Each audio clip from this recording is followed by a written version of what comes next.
रूसी महिलाओं की क्रांति के बाद इसे 8 मार्च को मनाया जाने लगा। मतलब कब से? 1917 से ये 8 मार्च को हम मनाते हैं। संयुक्त राष्ट्र ने इसे 1975 में मान्यता दी। और महिला दिवस से जुड़ी बहुत रोचक बातें भी हैं जिन्हें हम जानना चाहेंगे। 1908 में न्यूयॉर्क में 15,000 महिलाओं ने कम काम के घंटों और मतदान के अधिकार, पहले महिलाओं को मतदान के अधिकार नहीं थे, तो अपने मतदान के अधिकार के लिए तो सबसे पहले मार्च निकाला। और उसके बाद 1909 में पहली बार महिला दिवस मनाया गया। 1910 में कोपेनहेगन में हुई सम्मेलन में इसे अंतर्राष्ट्रीय दर्जा दिया गया। और अंतर्राष्ट्रीय महिला दिवस हर साल 8 मार्च को दुनिया भर में महिलाओं के सामाजिक, आर्थिक, सांस्कृतिक और राजनीतिक उपलब्धियों का सम्मान और लैंगिक समानता को बढ़ावा देने के लिए मनाया जाता है।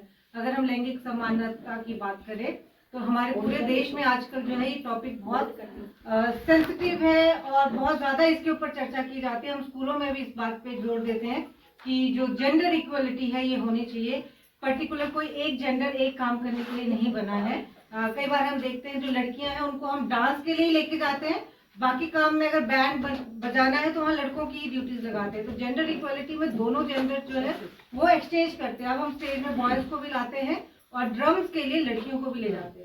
सेम वे में लड़कियों को पहले आर्मी में नहीं जाना होता था, एरोप्लेन चलाना, एयरफोर्स ये तो भूल ही जाओ। हम अगर सिर्फ थल सेना की भी बात करें तब भी इसमें महिलाएं नहीं होती थी। और जितनी महिलाएं अगर आर्मी में जाती थी तो वो एम्स के थ्रू डॉक्टर उसमें जाती थी। लेकिन अगर हम फील्ड की बात करें तो हम लोग महिलाएं जो थी उस वक्त अलाउड नहीं थी। तो धीरे धीरे जब जेंडर इक्वलिटी की बात आई तो हम देखेंगे अब कि आपको महिलाएं अब पायलट भी मिल रही हैं, कमर्शियल भी एरोप्लेन चला रही है और एयर फाइटर्स भी चला रही है। हमारी राष्ट्रपति जी श्रीमती द्रौपदी मुर्मू जी, वो भी एक महिलाएं हैं और महिला ही जो है वो इस देश को आगे भी चला रही है। तो महिलाओं, ऐसा नहीं है कि हम किचन के लिए पैदा हुए किचन में ही काम करना है, हमें हर फील्ड में आगे बढ़ना है। यही जेंडर इक्वलिटी। और दोनों अपने बेटे को भी हमें किचन में काम कराना सिखाना चाहिए और बेटी को भी बाहर का काम आना चाहिए। ऐसा नहीं है कि गाड़ी सिर्फ लड़का चलाएगा और बेटी को घर के अंदर रखो, किचन का ही काम कराना, नहीं। दोनों बच्चों को हमारे दोनों काम आने चाहिए। यही जेंडर इक्वलिटी। अगर हम अपने घर से शुरू करेंगे तभी ये आगे तक पहुंचेगा।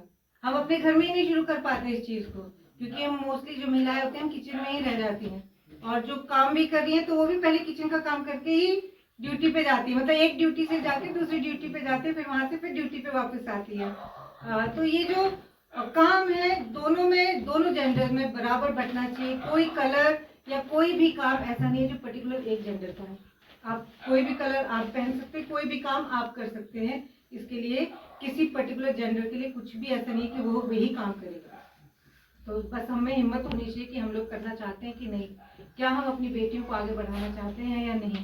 तो आने वाले टाइम में अगर हम देखते हैं, आजकल मैं स्कूल में भी देखती हूँ तो बेटियों का ही बोलबाला है। रिजल्ट आते हैं तो बेटियां टॉप कर रही होती हैं। तो बेटियों को आगे बढ़ाना, बेटी होना मतलब ये नहीं होता कि भी बेटी होगी अब क्या करेंगे, नहीं। बेटी होगी तो वो भी हमारा जो नाम और सम्मान है, हमारी जो पहचान है उसको आगे लेके जाती है। हमारे को अपनी बेटी से अगर हमारी पहचान बन रही तो उसमें शर्मिंदा होने की बात नहीं है। ये भी हमारे लिए फक्र की बात होनी चाहिए कि हमारी बेटी आज इस मुकाम पे पहुंची। मैं खुद बेटी हूँ, मेरे मम्मी पापा हैं, तो उनको बड़ी खुशी होती है जब वो किसको बताते हैं ना ये टीचर है, तो उनको बड़ी खुशी होती है। कभी ऐसा नहीं लगता, कभी पढ़ाने में मेरे को घर में ऐसा मौका नहीं मिला कि मेरे भाई को ज्यादा मिला और मुझे नहीं मिला, क्योंकि मैं आर्मी बैकग्राउंड से रही हूँ तो मेरे को शायद मेरे भाई से ज्यादा ही मिला है। तो मैंने हम अपने लिए भी, मैं अपनी बेटी के लिए भी ये सोचती हूँ कि दोनों को बराबर मौका मिले, बराबर आगे बढ़े। तो यही हम एज अ मदर पहले अगर हम खुद सोचेंगी तभी हम इसको इम्प्लीमेंट कर पाएंगे। बाहर वाला कोई नहीं आएगा कि बेटियां पढ़ाओ, वो तो यही बोलेंगे +2 होगी शादी कर दो। तो अपनी अपनी बेटियां पढ़ानी है और आगे हम लोग तभी आगे मुकाम पे जाएंगे। सबको हैप्पी दिवस की हार्दिक शुभकामनाएं। आज 8 मार्च को हाटकोट